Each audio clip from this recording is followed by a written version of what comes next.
윤석열 정부 시절 불거진 인천세관 마약 수사 외압 의혹에 대해 이재명 대통령이 철저한 수사를 지시했습니다.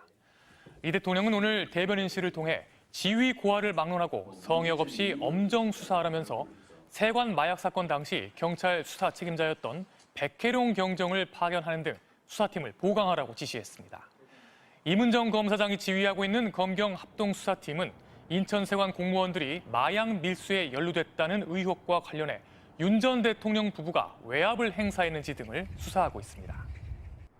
세관 마약 수사 외압 의혹 수사를 서울 동부지검이 이끌게 됐습니다. 현재 서울 동부지검장은 이문정 검사입니다. 대검은 오늘 대검 마약 조직범죄부에서 수사 상황을 지휘해온 합동수사팀을 서울 동부지검에서 직접 지휘하도록 소속을 변경했다고 밝혔습니다. 검찰 관계자는 신속한 의사결정이 필요하고 수사 과정의 공정성을 보다 객관적으로 담보하고자 이번 검찰 고검검사급 인사이동에 맞춰 변경했다고 설명했습니다. 대검은 지난 6월 검찰과 경찰, 국세청 등과 함께 서울 동부지검의 합동수사팀을 구성하고 사안의 중대성, 관할 등을 고려해 소속은 서울중앙지검으로 편성한 바 있습니다. 그러나 이 사건에 대한 폭로를 이어왔던 백혜룡 경정은 지난 6월 합수팀 출범 이후 검찰은 인천세관 마약 밀수 연루 의혹을 덮어 수사받아야 할 대상이라며 검찰의 셀프 수사라고 규탄해왔습니다. 앞서 서울 영등포경찰서 소속이었던 백혜룡 경정과 팀원들은 인천세관 공무원들이 대규모 필로폰 밀수 범행에 연루됐다는 의혹을 수사했습니다. 그러나 이후 대통령실과 경찰, 관세청 고위 간부 등이 사건 은폐를 위해 수사에 외압을 행사했고 결국 수사가 좌절됐다며 자신이 겪었던 상황을 폭로했습니다. 폭로의 당사자였던 백경정은 전보 조치됐습니다. 이번 수사지휘 소속 변경과 관련해 검찰 관계자는 지휘 체계를 새로이 정비한 만큼 국민들의 신뢰를 바탕으로 관련 의혹 전반을 규명하는 데 더욱 매진하겠다고 말했습니다.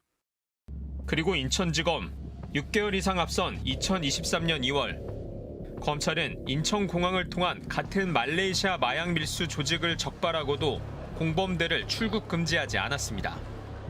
말레이시아에서 23년 2월 5일 날 한 명이 검거되고 3명이 도망가서 공항이 난리가 났잖아요. 예.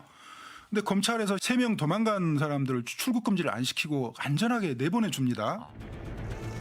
당시 인천지검장은 최근 사퇴한 심우정 전 검찰총장이었습니다. 어떤 진술이 있었다 그러면은 그 진술을 토대로 해가지고 수사를 계속 해보는 것이 정상적인 수사 방법이죠. 그게 전형적인 마약 수사 방법이에요. 근데 만약에 이제 그걸 제대로 하지 않았다면은 좀 의문이 남을 수밖에 없는 상황이죠. 스트레이트는 먼저 말레이시아 마약 조직을 수사하던 서울 남부지검 마약팀 검사들이 왜 인사 조치됐는지 대검찰청에 물었습니다. 대검 측은 정기적인 인사 발령이었을 뿐이라고 답했습니다. 또 인천지검이 왜 말레이시아 공범들을 출국 금지하지 않았는지도 질의했습니다. 이에 대해 대검 측은 해당 수사팀에서 법과 원칙에 따라 최선을 다해 수사했다며 의혹과 관련해 합동수사팀에서 전면 조사 중이라고만 답했습니다. 백혜룡 경정은 지난해 7월 좌천성 발령을 받으면서 수사 지휘선상에서 배제됐습니다. 용산이 불편해한다며 압력을 넣었다고 지목된 경찰서장은 서장 부임 6개월 만에 용산 대통령실로 옮겼고 지난 2월엔 경무관으로 승진했습니다. 영등포 경찰서 수사팀에 전화를 걸어 세관 공무원 연루 의혹에 대해 물었던 최병로 경무관. 그로부터 약 한 달 뒤 자신이 수사 외압을 행사했다는 의혹이 언론에 보도될 조짐이 보이자 막아달라고 부탁합니다. 제가 이번에 서울청 세관부장 하다도 승진이 안 되고 그래서 이번에 마지막으로 정말 열심히 하고 있는데 이게 언론 보도 나면 이 기회마저 정말 어려울 것 같아서 정말 다급한 심정으로. 하지만 조 경무관의 전화 내용은 언론 보도로 알려졌고 당시 윤익은 경찰청장은 있을 수 없는 일이 벌어졌다며 조 경무관에 대한 감찰 조사를 지시했습니다. 감찰 끝에 경찰청은 부적절한 행위가 인정된다며 감봉 등의 징계를 내려달라는 요청과 함께 조 경무관을 인사혁신처 중앙징계위원회에 넘겼습니다.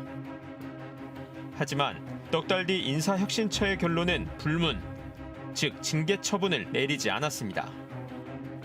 5년간 중앙징계위에 넘겨진 경무관 이상 고위 경찰 33명 중 징계를 피해간 사람은 조 경무관이 유일했습니다.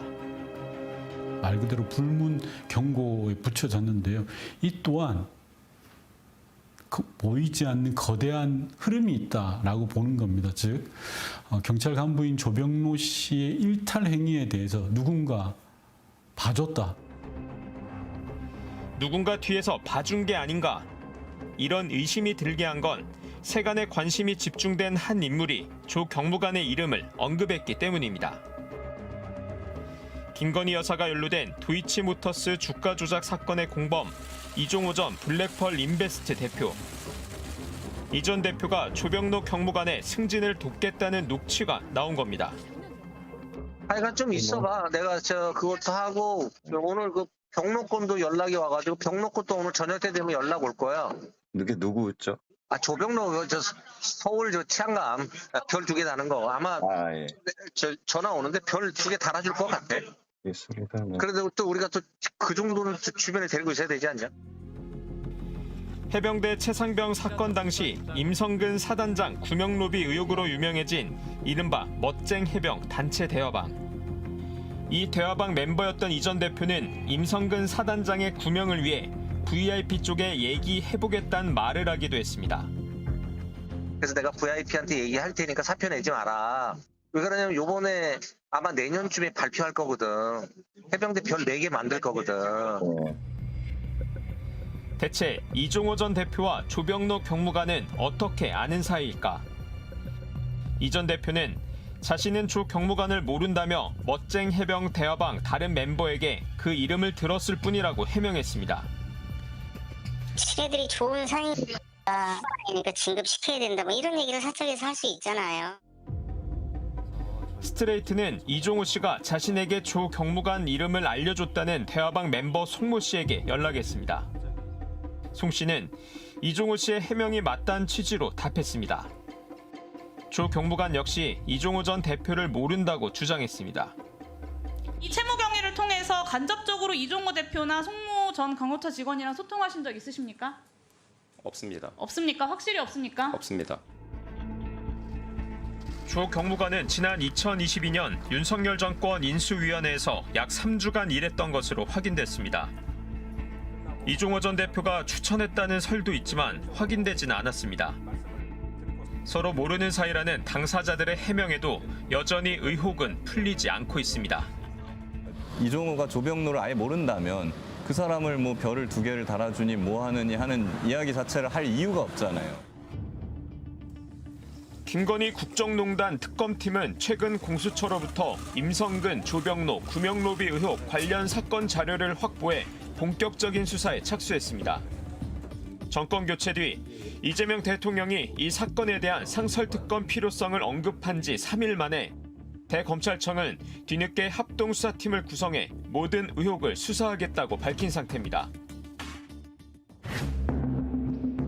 충격적인 내용의 진술과 전 정권 최고 권력의 개입 의혹, 그 실체를 얼마나 밝혀낼 수 있을지 합동수사팀과 김건희 특검의 수사를 국민이 지켜보고 있습니다.